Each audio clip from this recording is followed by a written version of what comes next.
물의 생태 변화. 첫 번째로 물의 세 가지 상태를 보겠습니다. 물은 서로 다른 상태로 변할 수 있습니다. 고체인 얼음부터 보겠습니다. 얼음은 모양이 일정하고 단단한 성질을 가지고 있고 액체인 물은 모양이 일정하지 않고 흐릅니다. 수증기는 기체이고 우리 눈에 보이지 않습니다.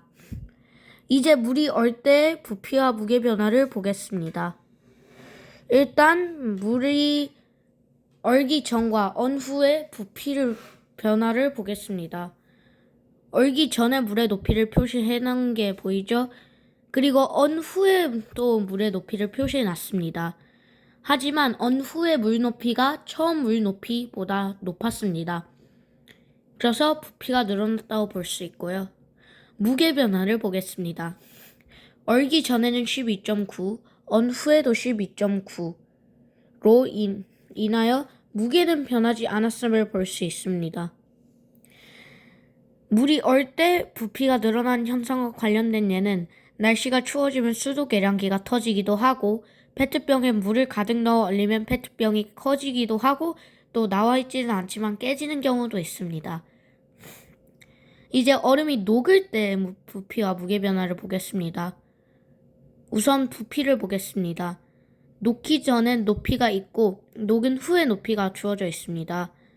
얼었을 때 높이는 녹은 후의 높이보다 높았고 그러면은 녹은 후의 부피는 얼었을 때 부피보다 적다는 것을 알 수 있습니다.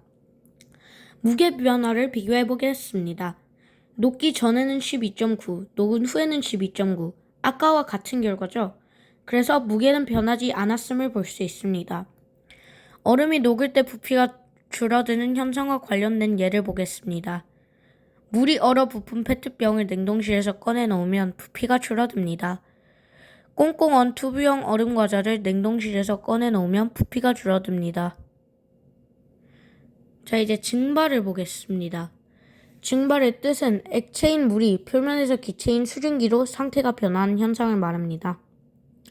증발의 예는 빨래 말리기, 감 말리기 등이 있습니다. 자, 이제 끓음을 보겠습니다. 우선 끓음의 뜻은 물의 표면과 물속에서 모두 액체인 물이 기체인 수증기로 상태가 변하는 현상을 말합니다. 끓음의 예는 달걀 삶기, 유리병 소독하기가 있습니다. 그래서 이 그림을 보시면 기포가 나오는 것을 볼 수 있고 물이 끓을 때 처음 물의 높이보다 끓었을 때 물의 높이가 줄어들었음을 볼 수 있습니다. 그래서 물을 가열하여 끓이면 물의 높이가 낮아짐을 볼 수 있습니다. 자, 이제 증발과 끓음의 공통점과 차이점을 보겠습니다.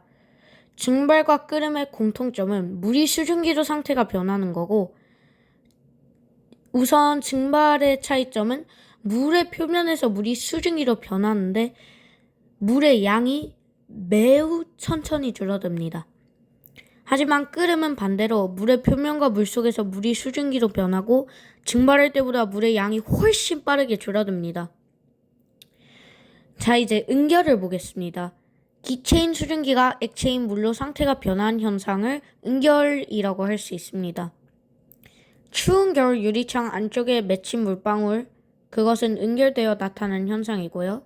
맑은 날 아침 풀잎에 맺힌 물방울, 이것도 역시 마찬가지고 차가운 유리 음료수병 표면에 맺힌 물방울도 똑같은 경우입니다. 그래서 물의 상태 변화를 이용한 예, 물이 얼음으로 상태가 변하는 것을 이용한 예를 알아보겠습니다. 우리가 흔하게 먹고 좋아하는 팥빙수 만들기가 첫 번째고요. 그리고 스키장에 가면 필수품인 인공눈 만들기도 있습니다. 눈 조각 만들기와 같은 얼음 조각 작품 만들기도 있습니다. 물이 수증기로 상태가 변하는 것을 이용하는 예는 음식찌기, 가습기 틀기, 그리고 스팀 청소기 같은 것으로 청소하기 등이 있습니다.